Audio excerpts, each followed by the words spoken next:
Hi friends, welcome back to చోటు creations. Friends, ఇవాళ ఈ వీడియోలో కొర్రలతోటి దోశ ఎలా ప్రిపేర్ చేసుకోవాలో మీతోటి షేర్ చేసుకుంటున్నాను.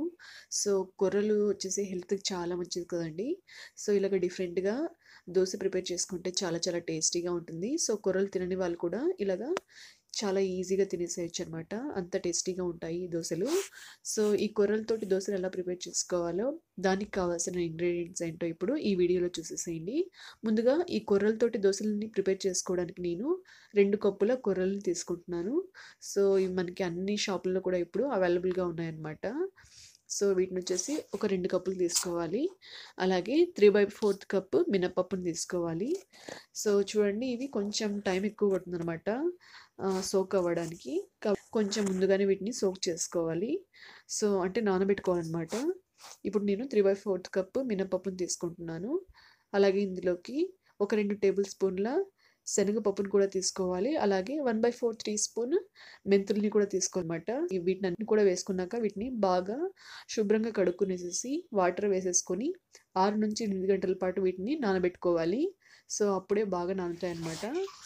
ఇప్పుడు మనం మిక్సీకి లేదా గ్రైండర్కి వేసే ముందు ఒక 5 మినిట్స్ ముందు ఈ అటుకులను కూడా నానబెట్టుకోవాలి. అటుకులు వచ్చేసి 1 కప్పు తీసుకుంటున్నాను. అలాగే ఈ కొర్రలు కూడా బాగా నానాయి అన్నమాట.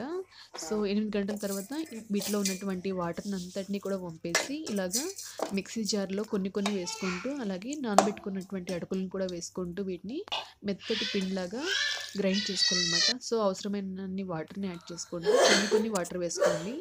సో ఇలాగా మెత్తటి పేస్ట్ లాగా ప్రిపేర్ చేసుకుంటే సరిపోతుంది. సో ఇలాగా మిగతా వాటిని అన్నింటిని కూడా ఇలాగా పేస్ట్ లాగా ప్రిపేర్ చేసేసుకొని ఒక గిన్నెలోకి తీసేసుకొని ఒక నైట్ అంతా కూడా ఇలాగా మూత పెట్టేసి పక్కన పెట్టేసుకోవాలి. సో చూడండి, ఇప్పుడు మార్నింగ్ అనమాట, అంటే నైట్ అంతా కూడా నేను ఇలాగా ఈ పిండిని గిన్నెలో పెట్టేశాను. సో మార్నింగ్ వచ్చేసి పిండి చూడండి చాలా బాగా ఉబ్బిందనమాట.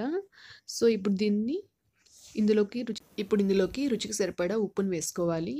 సో ఉప్పును కూడా వేసుకున్నాక ఇదంతా కూడా బాగా మిక్స్ అయ్యేలాగా ఇలాగ గరిటె తోటి కలుపుకోవాలి. సో మనం దోశలు వేసుకోవడానికి ఇలాంటి ఫ్లాట్గా ఉన్నటువంటి గరిటెని తీసుకుంటే దోశలు చాలా బాగా క్రిస్పీగా వస్తాయన్నమాట. అంటే మనం దోశ పెనం మీద వేసేటప్పుడు ఇలాగ ఫ్లాట్ సర్ఫేస్ ఉండేటువంటి గరిటెలు తీసుకుంటే ఒక మంచి షేప్ చేసుకోవడానికి ఈ గరిటెలు బాగా యూజ్ అవుతాయి అన్నమాట. అందుకని చెప్పేసి నేను ఇలాంటి గరిటెని తీసుకున్నాను.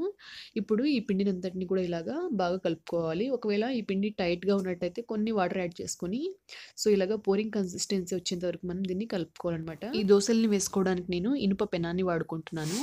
సో ఇలాంటి ఇనుప పెనాల్ని యూస్ చేసి మనం దోశలు వేసుకోవడం వల్ల ఇవి చాలా చాలా టేస్టీగా ఉంటాయి. అంటే నాన్ స్టిక్తో కంపేర్ చేస్తే ఈ పెనం మీద వేసుకోవడం వల్ల దోశ అనేది చాలా చాలా టేస్టీగా ఉంటుంది. సో ఇప్పుడు కొంచెం ఆయిల్ అప్లై చేసేసి కొన్ని వాటర్ని స్ప్రింకిల్ చేసేసుకోవాలి. సో ఇలాగ స్ప్రింకిల్ చేసేసుకున్నాక మనం దోశ పిండిని ఇలాగ దోశలాగా వేసేసుకోవాలన్నమాట.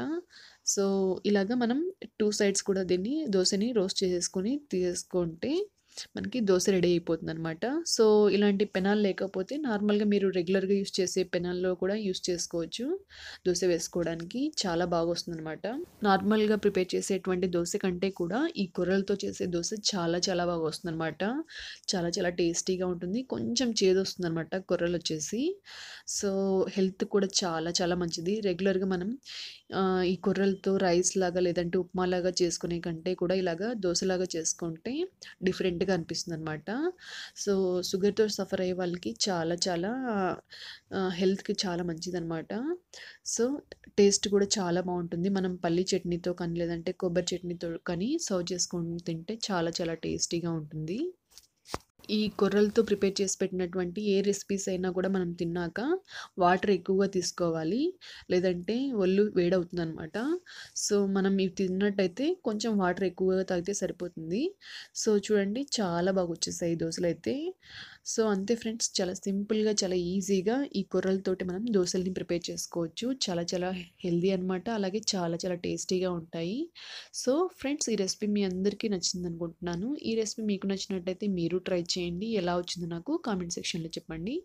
సో నా వీడియోస్ మీకు నచ్చినట్టయితే నా వీడియోస్ని లైక్ చేయండి. మీ ఫ్రెండ్స్కి అలాగే మీ ఫ్యామిలీ మెంబర్స్కి నా వీడియోస్ని షేర్ చేయండి. మన ఛానల్ని ఫస్ట్ టైం చూస్తున్నట్టయితే ఛానల్ని సబ్స్క్రైబ్ చేసుకోవడం మాత్రం మర్చిపోకండి. Thank you.